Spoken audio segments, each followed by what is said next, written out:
मुसलमानों की हालत ठीक इस तलवार की ही जैसी है। शिया, सुन्नी, तबलीगी, अहले हदीस, देवबंद, बरेलवी, अलग अलग फिरका परिस्थिति में ये लोग टूटे हुए हैं। वो घटिया मौलवी मौलाना जो खुद को मौलाना कहता है, जो फिरका परिस्थिति के नाम पर एक मुसलमान को दूसरे मुसलमान से वो भड़का रहा है, ऐसे मौलाना के फॉलोअर भी पहले से कई ज्यादा बड़ी है। और मुसलमान अपनी जाहिलियत में आकर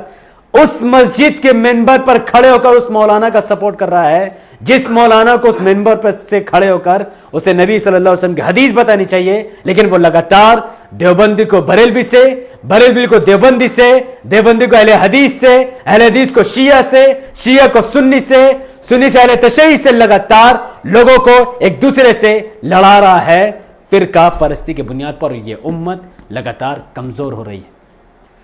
और ये वही मौलवी मौलाना लोग हैं जो लगातार असद साहब को भी बीजेपी की बी टीम कह रहे हैं और लगातार कांग्रेस को मुसलमानों से 70 साल से वोट दिलवाकर मुसलमानों को बर्बाद कर रहे हैं। 70 साल से इन्हीं मौलानाओं ने हमारे देश के मुसलमानों की जिंदगी बद से बदतर कर दी, क्योंकि ये वही कांग्रेस और आरजेडी या टीएमसी या सीपीएम की सरकार जिसने 70 साल भारत में राज किया और मुसलमानों को जॉब तक नहीं दिया, और आज मुसलमानों का अपना घर तक नहीं है, उनका अस्तित्व मिटने वाला है सिर्फ और सिर्फ इन मौलानाओं की गलत पॉलिटिक्स और राजनीति की वजह से। और जब एक मुसलमान, जब एक MP member of parliament Asaduddin Owaisi, all India Ittehadul Muslimeen का एक अजीम नेता, उम्मत का एक अजीम लीडर जो संविधान का रक्षक है, वो लगातार मुसलमानों की बात कर रहा है, मुसलमानों के आरक्षण की बात कर रहा है, दलितों के हक की बात कर रहा है, संविधान को बचाने की बात कर रहा है, आदिवासियों की जमीन की बात कर रहा है, ऐसे अजीम लीडर के खिलाफ पूरी उम्मत कैसे उतर सकती है? कैसे कोई इंसान इसको बीजेपी की बी टीम बोल सकता है?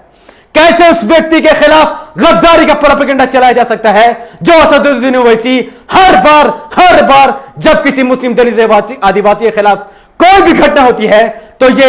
मीडिया से लेकर पार्लियामेंट तक, जमीन से लेकर आसमान तक अपनी बातों को बुलंद करके मुसलमानों और दलितों की आंख खोलता है। और यह जिंदा है तो संविधान को उसने जिंदा रखा, जिस दिन इसे कुछ हो गया संविधान भी खत्म हो जाएगा। ऐसा अजीम लीडर को बदनाम करने की हर हाल में इन मौलवी मौलाना पाखंडियों ने साजिश रची है और आज भी ये रच रहे हैं। और इसीलिए हम लोग डॉक्टर कफील खान की मदद नहीं कर रहे हैं, क्योंकि मुसलमानों का वोट बैंक कांग्रेस है, एमआईएम नहीं, और न ही दलितों का वोट बैंक एमआईएम है। जब तक दलितों के मुसलमानों की पार्टी एआईएमआईएम मजबूत नहीं लेती, तब तक किसी भी मुसलमानों की हेल्प हम लोग नहीं कर सकते हैं,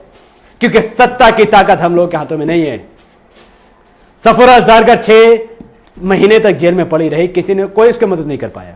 आज डॉक्टर कफील खान को 3 साल से दिक्कत की जा रही है, और आज भी 10,000 से ज्यादा मुसलमान फेक केसेस में जेल के अंदर बंद है। फेक टेररिज्म का लॉ मुकदमा उनके अंदर दायर कर दिया गया है। आतंकवादी और देश के गद्दार के नाम पर उनकी जिंदगी को खराब किया जा रहा है, जिसके बारे में हर बार असदुद्दीन ओवैसी साहब आप सबको बता रहे हैं, पार्लियामेंट में भी आवाज उठा रहे हैं, यहां तक के पुलिसों से भी वो लड़ जाते हैं। उसका साथ देने के लिए कौम रेडी नहीं है। शर्म आनी चाहिए दलितों को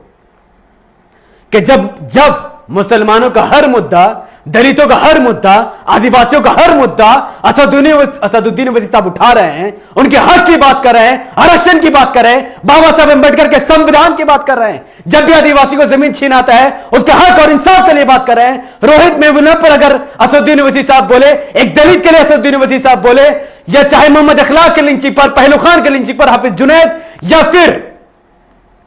एक आम भारतीय नागरिक के कत्ल पर जब असदुद्दीन ओवैसी साहब बोल रहे हैं, तो ये कौम, दलित और मुसलमान आदिवासियों की कौम किसी और पार्टी को वोट कैसे दे सकती है?